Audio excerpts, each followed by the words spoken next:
want to go straight to the business of the day, which has to do with the business of the day, which has how to go back to this very sign.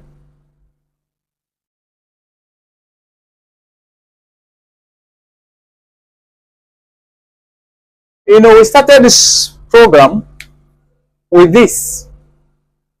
And so, since we'll be talking about minus plus, but now we are going to day 4. Today we'll be talking about this very one. Like I told you, we are going to study this sign, this sign, this side, and that.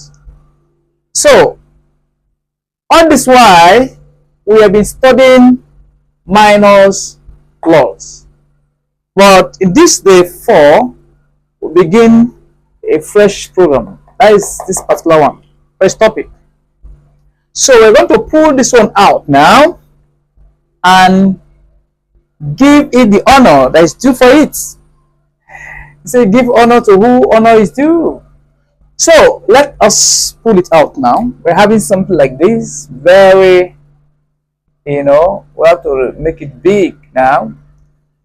So this is it. So looking at this,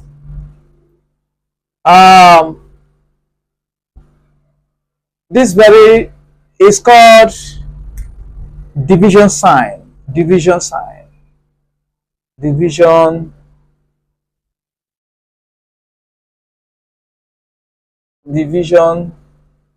sign.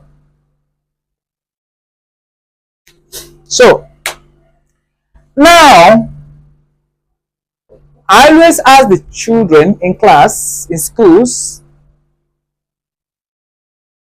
based on my observations, and I discovered that none of them could tell me. I told them this point, if they know the name of this point, if they know the name of this and the name of this. So many did not know, because it was given to us like this and we followed it like that.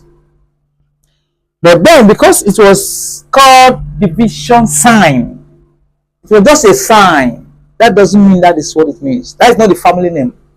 It has a family name. So its family name is not division sign.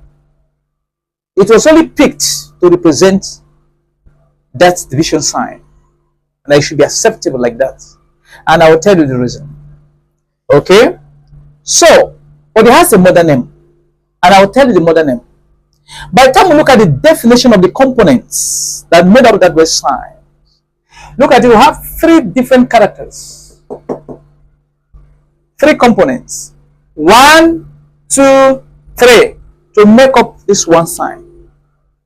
But many will tell me, no, we were not told. I say you were told, but it's just that you were not aware that you were told. And even the one that told you was not also aware that he had told you that. So, if you look at this sign has a name. This dot here has a name. This dot here has a name. This one has a name. And so, that is, this one is called numerator. This one down is called denominator. And this is called dividing line.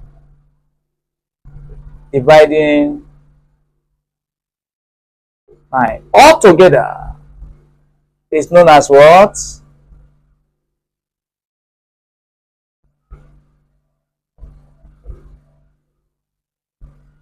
So, that is it.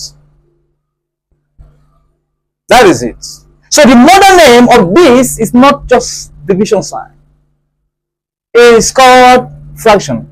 So when you see it in that is an encoded expression, it's coded that way. So introducing to this, but you don't see it as a fraction. You just see division sign, division sign. No. Now we're going to look at this fraction in a full detail. We're going to look at it deeply, because the way we accepted this fraction, I think I must not agree with everything that we have there. So we're going to look at fraction keenly in this very topic. So, which means we are welcoming the word fraction.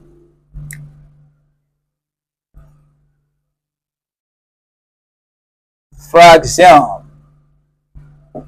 So, that is it.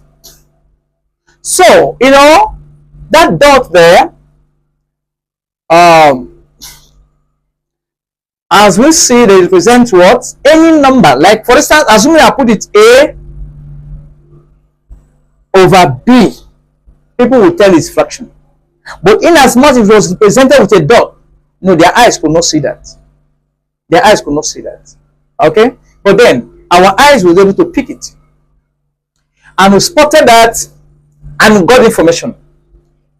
Now, when we talk about fraction,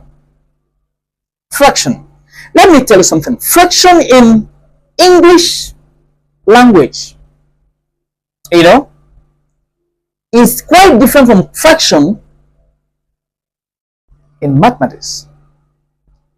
I am going to give you something important. Fraction in English language. What do you mean by fraction in English language? What does it mean? Fraction means a number less than 1, or it's called a remainder. A remainder. So basically it's less than 1. That's fraction. English meaning of what? Fraction. It's a number less than 1. But mathematics don't use that. Otherwise, we're going to have issues somewhere. If we should use that to checkmate and accept the fact that anything, because it's the remainder, because it's a number less than 1, that is a fraction. I'm going to prove to you that it's not true.